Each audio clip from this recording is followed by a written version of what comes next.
నేను పచ్చబట్టలు వేసా, నేను నీలం బట్ట, ఎవరికి కావాలయ్యా నీ వస్త్రాలు, నీ వేషాలు ఎవరికి కావాలి, నీ మొక్కుబళ్ళు ఎవరికి కావాలి? నువ్వు పనిచేసే ఆఫీసులో ఎలా పనిచేస్తున్నావు, నీ సంసారం ఎలా చేస్తున్నావు, నీ పిల్లల పట్ల నీ బాధ్యతలు ఎలా చేస్తున్నావు, నువ్వు విద్యారంగంలో ప్రభుత్వ సంస్థలో ఉపాధ్యాయుడుగా ఉంటే పాఠాలు సక్రమంగా చెబుతున్నావా, లేదా దీక్ష కోసం పాఠమే కొడుతున్నావా?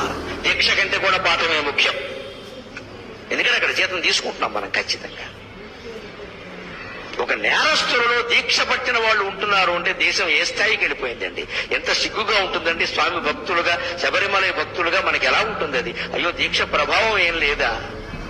అక్కడ ప్రతి పడవ మీద మీరు గమనించండి, 20 మంది ఎక్కేది, 30 మంది ఎక్కేది అని రాసి ఉంటుంది. అంతకంటే ఎక్కువ ఎలా ఎక్కిస్తామండి? డబ్బుల మీద ఆశే కదా.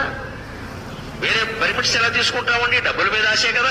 ఇచ్చేవాడు ఎలా ఇస్తాడండి? లంచం మింగేసే కదా. మరి అందరం భక్తులే. రేపు ముక్కోటి ఏకాదశి నాడు మీరు చూడండి, తిరుపతి పట్టదు, శ్రీశైలం పట్టదు, భద్రాచలం పట్టదు, దేశంలో ఏ గుమ్మమో పట్టదు, మొత్తం అందరూ అక్కడే ఉంటారు. ఆ రోజు మహాపుణ్యం చేసిన పాపాలన్నీ పోతాయి. అంటే అన్ని పాపాలు చేశాడనమాట ఈయన. అసలు ముందు వీడు పాపాత్ముడికి ఇంత గమనించాలి. ముక్కోటి ఏకాదశి నాడు పరిగెట్టుకుని గుళ్ళో గెడుతున్నాడంటే ఇంత పాపాత్ముడు ఇంకో కొళ్ళేడు. పాపం చేయని వాడు వెళ్లాల్సిన పల్లె, వాడు ఇంట్లో వాడు ఉంటాడు ఖచ్చితంగా. నేను ఏ పుణ్యక్షేత్రానికి,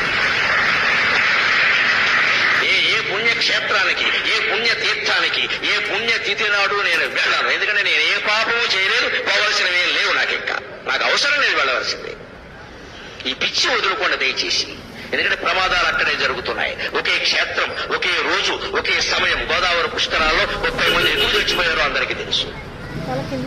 అదే రోజు, అదే ముహూర్తం. అంటే అవి అలాగే జరుగుతాయి. ఏమిటా పిచ్చి, ఏమిటా వెర్రి? ముక్కోటి ఏకాదశి నాడు పెడతారా? మర్నాడు వెళ్ళండమ్మా, 3 రోజులు అయ్యాక వెళ్ళండమ్మా. విష్ణుమూర్తి ఏమైనా కోపడతాడా? ఉత్తర ద్వారం నుంచే వెళ్ళాలి, తలుపులు బద్దలైపోవాలి. బాగా మనస్సు నిండా బుర్ర మట్టి పెట్టేసుకుని మనస్సు నిండాను ఆ రోజే చూడాలి, అలాగే వెళ్ళాలి, ఏమైనా సరే వెళ్ళాలంటే ప్రమాదాలే జరుగుతాయి. చివరికి ఏమవుతుంది? ఈ ప్రమాదం వల్ల హిందూ ధర్మానికి నష్టం. దేవుడి మీద దుష్ప్రచారం జరుగుతోంది. ఇతర మతాల వాళ్ళు అరుసుగా తీసుకుంటున్నారు. మీ మతంలో ఏం జరుగుతుందో చూడండి అంటే వాళ్ళకి జవాబు చెప్పలేకపోతున్నాం. అంచేత పుణ్యక్షేత్రాలు, తీర్థాలు, పుణ్యతిథులు ఇవేవి ముఖ్యం కాదండి. శరీరాన్ని మించిన క్షేత్రం లేదు, మనస్సును మించిన తీర్థం లేదు. సత్ప్రవర్తన కలిగి ఉంటే నువ్వే ఒక పుణ్యక్షేత్రం, నీకు నువ్వే ఒక పుణ్యతీర్థం.